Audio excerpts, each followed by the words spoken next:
Hey everyone, this is the Rewriter writing in. Before I get into today's video, I want to say a few things. First of all, Happy New Year. I hope that all of you stayed safe and were able to have fun last year, even though it kinda sucked. Hopefully 2021 will be a way better year for all of us. Secondly, thank you all so much for 44 subscribers. When I started this channel, I was unsure if anyone would be interested in this type of content because there are just so few channels that actually do things like this, but I'm so glad that you guys enjoy my content. So I had to set up a little goal for myself that I wanted to try and hit 30 subscribers by the end of the year, but you all blew right past that, ending the year at 41 subscribers, so thank you so much. As well, thank you for all the nice comments that I received on my videos. It shows me that you guys like this stuff, and it gives me the drive to keep on doing it. Which leads me to my last point, which is thank you for being patient with me in regards to my upload schedule. I haven't made a video in a while because I was taking finals during the end of November through till the middle of December, and after I finished those, I needed a long break to recoup and come up with some new stories. But now that I'm back, I really want to try and get at least a few videos out before my last semester of school starts. However, this doesn't mean that I won't be uploading during the semester, but just that the uploads might get infrequent due to my classes. So with this long commentary out of the way, I will now be finishing my Star Wars sequel trilogy rewrite. I hope that you guys have enjoyed this series as I've had a blast writing them. I think the majority of people, especially you guys who have been watching these videos, can agree that Disney muffed the punt with these movies. So I'm happy that you guys have been enjoying my version of the sequels. And with all this being said, let's dive into the rewritten finale of the sequel trilogy, Star Wars Episode 9. The movie begins with the classic text crawl that reads, Star Wars Episode 9, Duel of the Fates. Rey and Grandmaster Luke Skywalker are closing in on Galen Merrick and his Sith warriors. Ben fears that Merrick is about to ignite a war and attempts to warn Rey of the coming danger, with limited success. Rey is struggling with her anger and losing her grip. Before Rey can figure out Merrick's plan, the connection is severed with an ominous voice speaking to her. Hello, Rey. Let's talk. The voice speaks out. Rey then asks who this is, to which the voice replies that she already knows. After a brief silence, Rey demands that he hand over her friends or suffer the consequences. Merrick laughs, saying that they serve him now, but that she could join them and unlock her full potential. Rey ignores him, asking how he was able to intercept their force connection. Merrick remarks that this was child's play, a simple ability in the force, but he could teach her so much more. Rey then yells for him to get out of her head. Merrick speaks, saying that he feels much anger and suffering in her, and that she could use this to her advantage, instead of trying to suppress it like Luke is telling her to. He then asks if she feels like she's being torn apart by her emotions. She remains silent, to which Merrick replies that he's right about her, and that if she doesn't tap into what makes her strong, then she'll destroy herself, just like Anakin Skywalker did. Merrick then asks her to let him guide her on the path to true greatness, not being stifled by the dogmatic, one-sided view of the Jedi. He could feel her being pulled in multiple directions, and said that this was the only way. Rey then mustered enough force to sever the connection, but his words still rattled in her head. She stood up slowly and walked over to Luke, explaining to him that Merrick and the others were on Korriban. Luke sat back. A nervous look ran over his face. Luke then explained to her that Korriban was the home world of the Sith, and that if they don't get there in time, the Padawans would be corrupted forever. Rey then debated in her mind whether or not to talk to Luke about the anger welling up in her from the incident at Navarro, but figured that she already knew what he would say, to suppress the hate and let other emotions mellow her out. She then walked back to her room and began meditating about the situation she and Ben were in now. Back on Korriban, Merrick is in a ruined temple, meditating on the words of his master, Darth Bane. Merrick thought within himself that Bane would be proud of all his accomplishments, and that the final phase of their 20-year-long plan to destroy the Jedi was finally in effect. Merrick needed to ensure that the Jedi's destruction was total, and therefore tapped into the Force deeper than he'd ever had before. Merrick remembered the time just before Bane left. He was attempting to teach him a powerful, ancient Sith technique that would allow him to turn the tide of any battle into his favor. This was known as Sith battle meditation, and this would allow him to strengthen the members of his own force while weakening the will and strength of his opponents. However, for this to work, Merrick would need to be out of the battle, somewhere safe, as he would need complete silence and calm in order to muster enough Force energy for this. Merrick looked out of the balcony to see his Sith warriors training with other Sith acolytes. On the training grounds, Ben, Jason, and the other Padawans who had survived everything that this horrible planet and inhabitants had thrown at them were sparring. Ben knew that he needed to get off this rock and back to the temple. He realized what a fool he had been, and knew that he should have just swallowed his pride and stuck out the training, just like every Jedi before him. Ben wasn't cut out to be a Sith, but knew that Jason had been. Ben watched as Jason murdered just about every training partner he was sparring with, and instead of being reprimanded, he was being praised. Ben saw the Sith for what they truly were, not a devoted group of Force users who sought to understand all aspects of the Force, but rather a murderous cult who would do nothing but gain power, no matter how many people they needed to kill to get there. Ben feared that it was too late to redeem Jason, and that he could only worry about getting himself out of there. Back at the temple with Rey is where he belonged, and so he needed to leave immediately. Ben kept training, but only until he saw Jason sparring with one of his longtime friends who he had grown up with at the temple.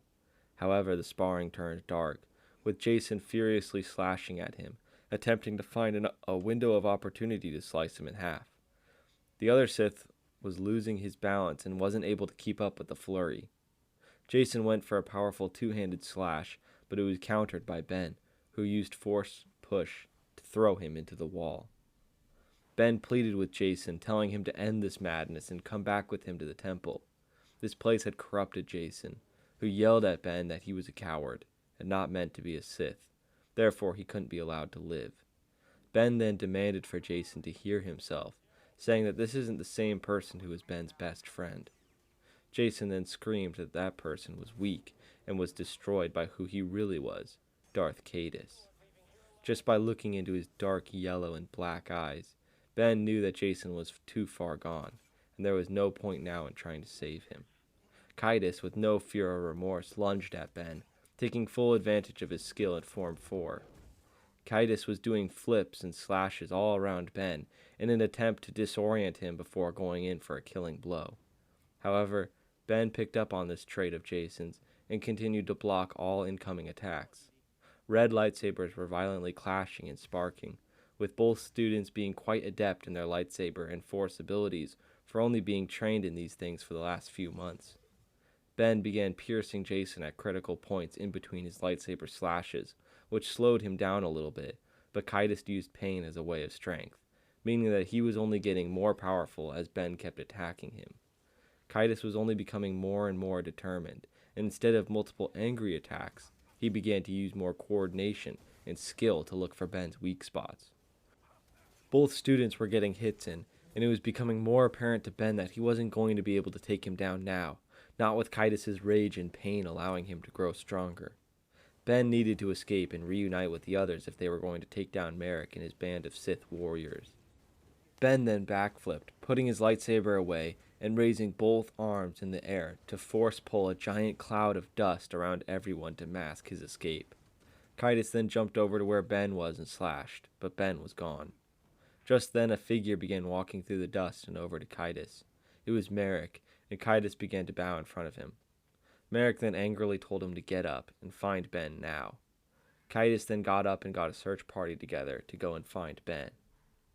Back on the Outrider, Luke was having a discussion with the Force ghosts of Anakin, Obi-Wan, and Yoda.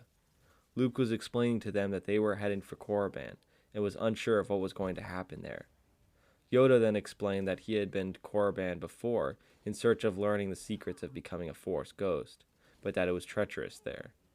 Anakin then chimed in that Darth Sidious had him go there one time for a mission to learn about the existence of a Sith Lord known as Darth Bane, though it was only his spirit. The mission seemed to be a way of Sidious to let Anakin know that if Sidious were ever killed, that Bane would become his new master. Obi-Wan then replied that it seemed that Bane took on Merrick as an apprentice after Sidious's death. Anakin then began to warn Luke that Merrick and his small group of Sith warriors were not the only dangerous things on Korriban, and that the whole planet itself was dangerous. Luke then asked if it would be a good idea to just extract the Padawans and leave, but Yoda answered that Merrick would only follow him back to the temple with an army of acolytes. He needed to be defeated there, or they would never stop being hunted. Obi-Wan then answered that if Merrick had been taught for 20 years by an ancient Sith Lord, that he was bound to have some tricks up his sleeve, and that they should probably anticipate a full-scale war. Luke then answered that he figured as much, and the three ghosts replied that they have an idea that will help Luke. Back in Rey's dorm, as she is meditating, she is reached out to again. The room goes white, while her and Merrick stand face to face again. Rey asks Merrick where Ben was and what they were doing to him. Merrick then replied that Ben is weak and resisting training because of his fear. However, he can feel that Rey is much stronger than him, and would easily replace him as one of Merrick's Sith warriors. Rey then replies that she would rather die than be loyal to him. Merrick then tells her to use that anger to her advantage. Rey then pauses, knowing that Merrick is trying to rile her up. Rey then calms down, saying that Merrick will stand trial for his many crimes. Merrick laughs, stating how unnecessarily formal the Jedi are. Merrick then explained that the power should come from those who have mastered the Force, not from some governmental body. Rey then explained that it was this unchecked power that caused the Sith to be destroyed, and it would happen all over again. Merrick then angrily remarks for her to stop acting like a Jedi, because she was not. He could feel within her that she was starting to doubt some aspects of the Jedi way. Rey then speaks, saying that she would never join him, and cuts the line. Rey then ponders within herself, knowing that she does doubt some of the ways of the Jedi, and wonders if she herself is on the right path. Back on Korriban, night began to fall, and Ben was on his way to the hangar bay. Once he had gotten to the top of a hill overlooking the hangar bay, he began to strategize. He noticed a few Dathomirian acolytes with vibro swords walking the grounds, with a couple of sniper acolytes atop watchtowers with searchlights scanning the area. The rogue shadow was in the middle of the facility. Ben then dropped down on an unsuspecting acolyte, knocking him out. Ben slid the body behind a crate so as not to have it noticed, and continued quietly knocking out the acolytes that surrounded the facility. Once they were taken care of, it was time to take out the searchlights and the snipers. Ben tapped deep into the Force, applying an ability that he had read in the archives in the temple here at Korriban. Suddenly, his body began disappearing into the environment, and Ben knew that he had the ability to use Force Cloak. He then began skulking across the courtyard and climbing up the watchtowers, taking down the snipers and deactivating the searchlights. Ben felt relieved, as this escape was going really well. He uncloaked himself, dropping down towards the rogue shadow, which now had no one guarding it. Ben opened the hatch to hop in, just as a group of crimson blades ignited behind him. Kaitis yelled for him to come down, before one of the other Sith warriors' force pulled him down towards them. Kaitis then laughs, asking him what he was possibly going to do, even if he had gotten into the ship. Ben then explained that Rey and Grandmaster Luke were on their way, and then Jason and the others would be brought to justice along with their master. They all ridiculed him, saying that their master knew that Ben was a coward even before they did. Ben then ignited his blade, saying that if he were such a coward, then why weren't any of them fighting him? 2 of the Sith warriors charged him. It was a tough fight, as Ben had not fought 2 people at once before.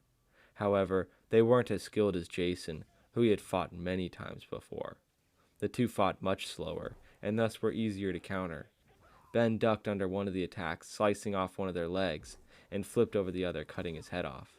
2 more then rushed him, these ones being a bit more skilled, and fought together instead of acting separately.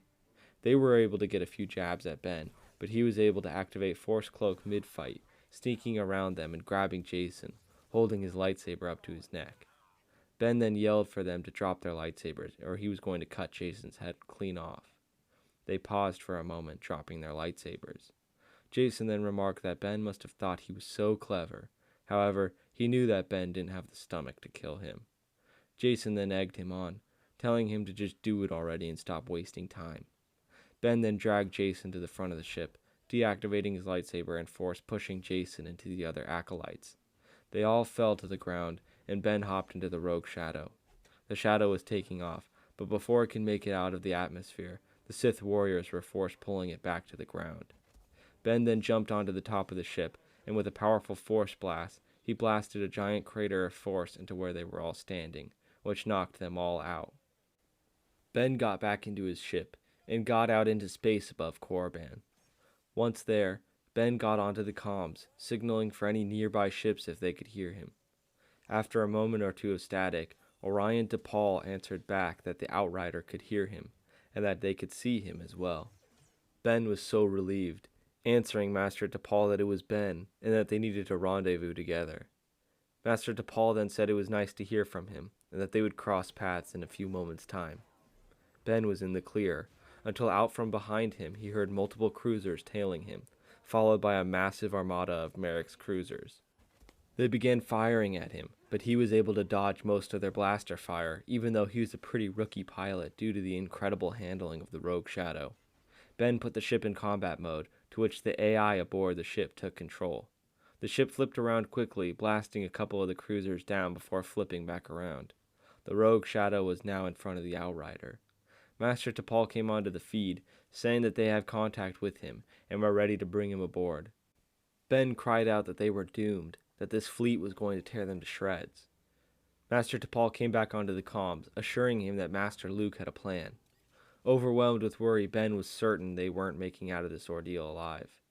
Suddenly, in the distance behind the Outrider, a giant wormhole opened up, with a mega fleet of New Republic ships passing through. Ben shouted for joy and raised his fist in the air in celebration. Merrick's fleet began firing onto the New Republic ships, and a large-scale fleet battle began to occur. Cruisers going after cruisers, while the capital ships fired massive lasers across the battlefield. The Rogue Shadow was able to outmaneuver many of the other cruisers, dispatching them with relative ease. The Outrider was able to do the same, and took out a number of small fighters on their tail. However, Luke noticed that something was wrong, and he could feel his will to fight decrease a bit, while also feeling slightly drained of his force ability. Luke told them how he was feeling, and they agreed that they were feeling the same. As well, Luke saw that one of the New Republic capital ships just stopped firing altogether. Luke knew this wasn't right, and then pieced together what was happening. While maneuvering and blasting other cruisers out of their way, Luke told Ben to board the Outrider, as they were going to head down to the planet below. Ben acknowledged the request and docked the Rogue Shadow into the same hangar bay aboard one of the capital ships as the Outrider did. Once Ben got aboard, he was greeted by Masters Luke and DePaul, who said they were relieved to see that he was still alive and uncorrupted. He then asked how the New Republic was able to get there so fast. Luke explained that with the help of the Force ghosts of Anakin Skywalker, Obi-Wan Kenobi, and Yoda, they were able to summon enough Force energy to conjure a teleportation wormhole by which a fleet could pass through. Just then, Rey opened the door to her room and stared at him for a moment. Ben was nervous to see her, and began saying that he was so sorry for acting the way he did towards her, and that now he understands humility and the value of learning things the proper way. Without a word, she began walking towards him, as if she hadn't heard a word he said, and kissed him. Ben was confused, but also excited, and Rey replied that she was so glad he learned his lesson, but that she missed him, and was scared that something terrible had happened to him. He answered by saying that something would have happened to him if he hadn't left sooner. Luke interrupted them by saying that there was still a battle to be fought, and that they could get personal later. Embarrassed, they both agreed and strapped in for planetary trajectory. Among the Outrider were many other cruisers, which housed most of the Jedi from the temple, and they were now en route towards the ancient Sith temple on Korriban. Back on the planet, Merrick's Sith warriors were guarding the door to the inner sanctum of the temple, as this is where Merrick was using his Sith battle meditation. Darth Kaitis was the leader of the group and commanded that they protect this sanctuary with their lives, or he would personally see to it that they were publicly executed. The group watched as the cruisers came onto the landing pads, and knew that this was their moment to show their master that they were prepared for anything. All of the Jedi funneled out of their cruisers to see a massive group of both Sith warriors and acolytes standing their ground, with planet-scale ship battle erupting above them. The war on the ground was just starting, and all of the Jedi ignited their blue, green, purple, cyan, magenta, yellow, indigo, and orange blades. The Sith then ignited their red lightsabers, or unsheathed their vibro swords or vibro maces. The two massive armies then charged one another, and the battle began. Lightsabers of many colors were clashing, coating the sky with flashes of yellow and orange, and the blades were bouncing off one another. Limbs were flying left and right, with screams coming from all sides. Master Luke was dispatching them with relative ease, as his Force attunement was extremely large. However, he could still feel the drain creeping in. As well, he had noticed that the Sith already had some sort of advantage over the Jedi, as a few of the Jedi had been killed quickly and with relative ease. Master Tapal was cleaning up warriors and acolytes alike with his double-bladed lightsaber. Rey was also taking on multiple foes, but then she felt a searing pain in her head and dropped to the ground. Merrick was in her mind, and she was fighting him back, but he had taken control. Ben saw her on the ground and ran over to see if she was okay, but when he put her head in his hands, she opened her eyes quickly, and they were all yellow. Ben jumped back, and Rey forced her lightsaber into her hand and began attacking him. Ben didn't want to fight back, but was only blocking her slashes. He began to plead with her, asking what she was doing and why she was attacking him. But she wouldn't answer or relent, and continued to attack him with more aggression. Luke and Tapal were fighting side by side, until Luke noticed that a swirl of Force energy was surrounding the Sith temple, and told Tapal to accompany him there to see where all the energy was coming from. Luke and Tapal fought through a number of Sith in order to finally reach the sanctuary. There, a group of 5 shadow guards in black armor stood in front of the door and ignited their lightsaber pikes. Luke force-pulled one of them towards him and sliced him in half, while Tapal threw his double-bladed lightsaber at 2 of them, slicing one of their arms off while slicing through the other's chest. Tapal force-pulled his lightsaber back to him, and Luke ran up to finish the others. Each of them were taking on a shadow guard, with each of them deflecting the lightsaber pikes. One of the guards used Force lightning, but Luke deflected it with his lightsaber and pushed it back onto the guard. The other guard was able to dodge a slice from Tapal's lightsaber and moved the pike up, slicing the guard, making it into 2 separate lightsabers. Tapal then grabbed one of the sabers and stuck it into the guard's chest. Once the guards dropped to the ground, the 2 masters picked up their lightsabers and used a combined Force push to knock down the Force-fortified door. Once inside, they see Merrick levitating in the air, deep in meditation. Luke shouts for Merrick to come down and give himself over to the council. A Force blast then erupts from Merrick, which sends the 2 of them flying back. Tapal tries to throw his lightsabers at Merrick, but they are both thrown right back to him.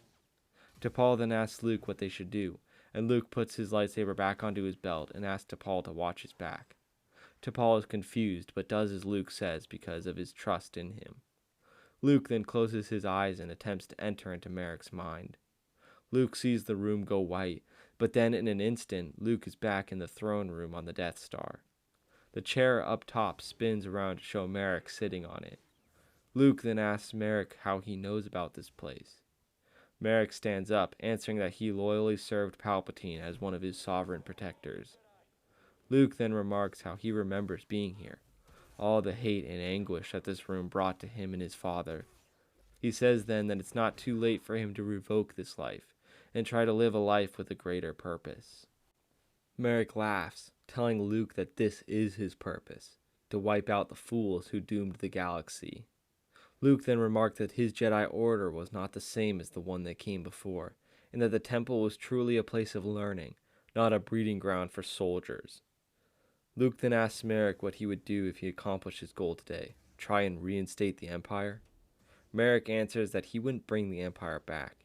He just wanted to live in a world where the Sith wouldn't be persecuted anymore, which can't be possible until the Jedi are gone. Luke replies that there are many practices found in the dark side of the Force that aren't evil and should be learned by advanced Force users. The problem is the Sith. The Sith are a murderous cult who think that power is of the utmost importance and will use anger and pain in ways that twist their own minds, leaving them scarred and deranged. The Sith created and programmed Merrick to hate the Jedi and want them destroyed. Luke knows that Merrick is a clone, but urges him to break away from his programming and step away from this crusade. Luke finally says that if Merrick comes back to the temple with him, they can rewrite his programming and he can live a normal life as a Force user, although he doesn't have to be a Jedi.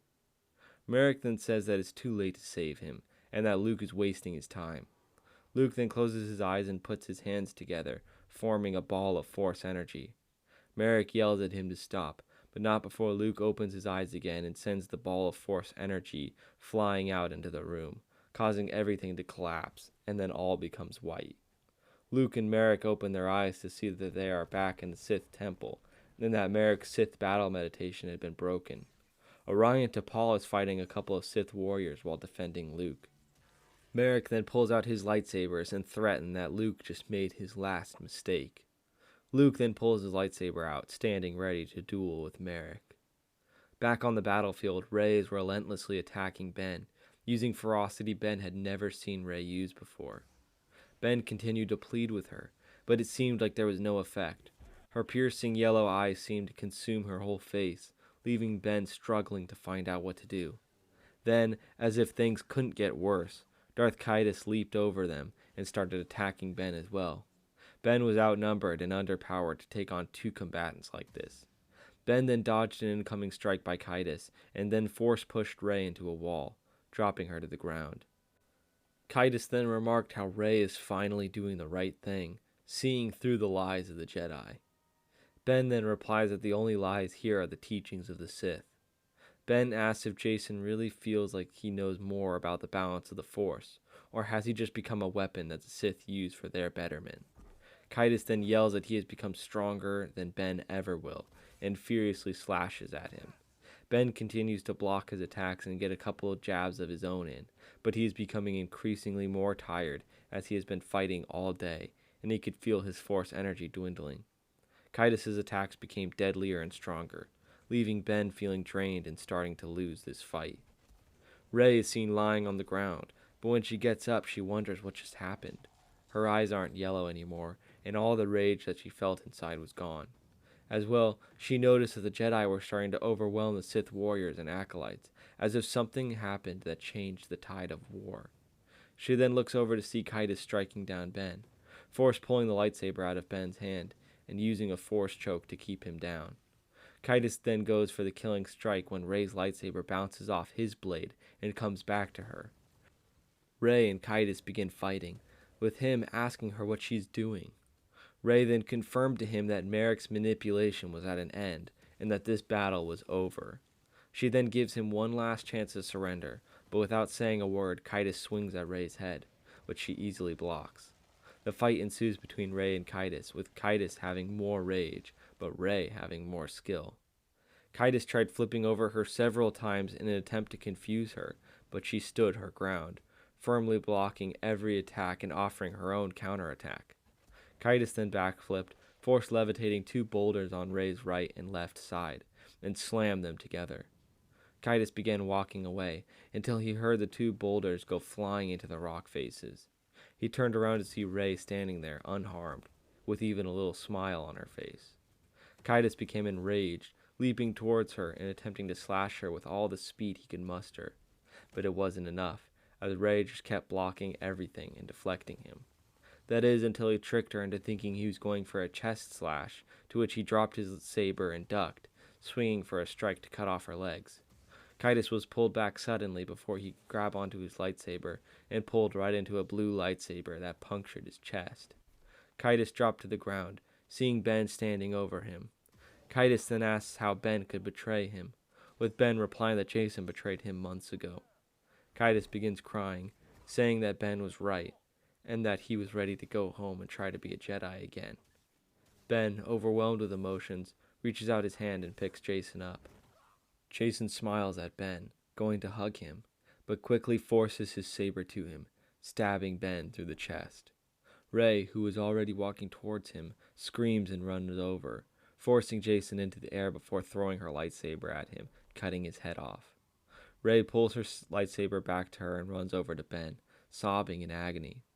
Rey then says that she failed Ben, and that she was the reason this happened to him. Ben, beginning to feel his body shutting down, tells Rey that this wasn't her fault, and that she actually saved him. This was all Ben's fault. He was foolish enough to think that Merrick could actually help him, and that Jason really had seen the error in his ways. Ben then apologizes to Rey, saying that he should have never left her, and that he'd give anything to go back and do things differently. Rey, sobbing, tells Ben that she loves him and can't lose him. Ben then says that he loves her too, and that he'll always be with her in the Force. Rey then says that this isn't good enough, and that there must be some way to save him. Ben then grabs her hand, telling her that it's going to be okay, and that she'll learn to become an amazing Force user, Jedi or not. Rey then says that she wanted to take that journey with him. Ben then says that his journey is ended, but that he couldn't be any happier that he got to spend his last minutes with her. Rey was trying to reply back to him, but Ben closed his eyes and slumped over. Rey, in disbelief, was shaking Ben and kept begging him to open his eyes, but with no response. And through tears she was screaming in anger and sadness, knowing that she was broken now, and struggled to figure out what to do next. But then she realized she had only one option: to kill Merrick.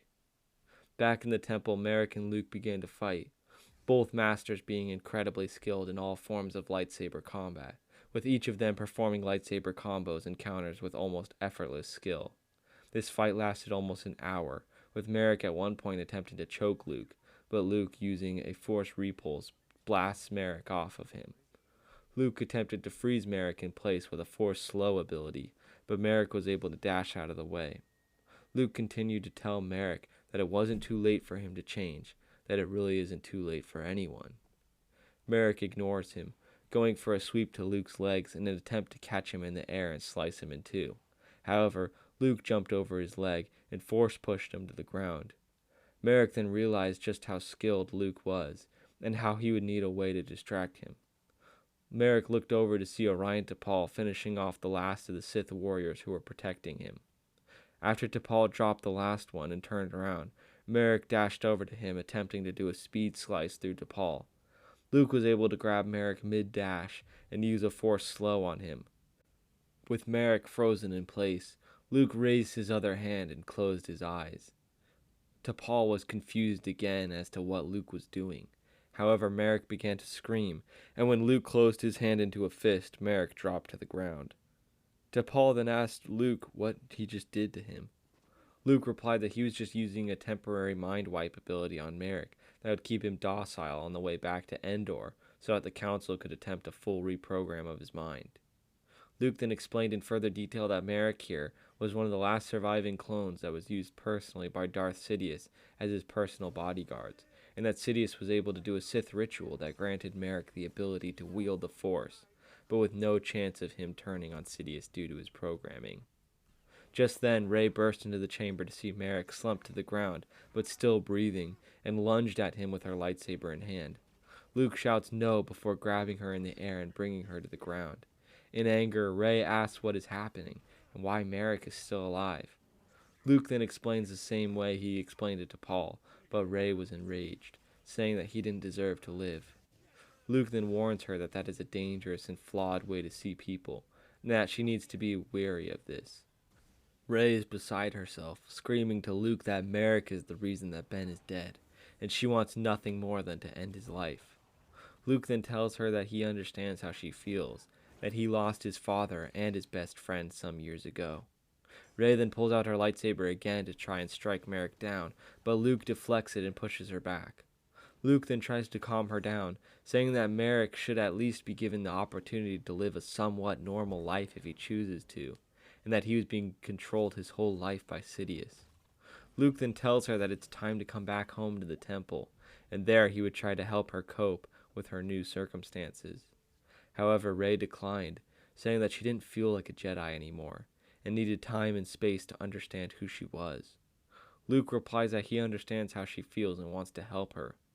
Luke then hands Rey a mini star map holographic disc with an orange dot on one of the planets.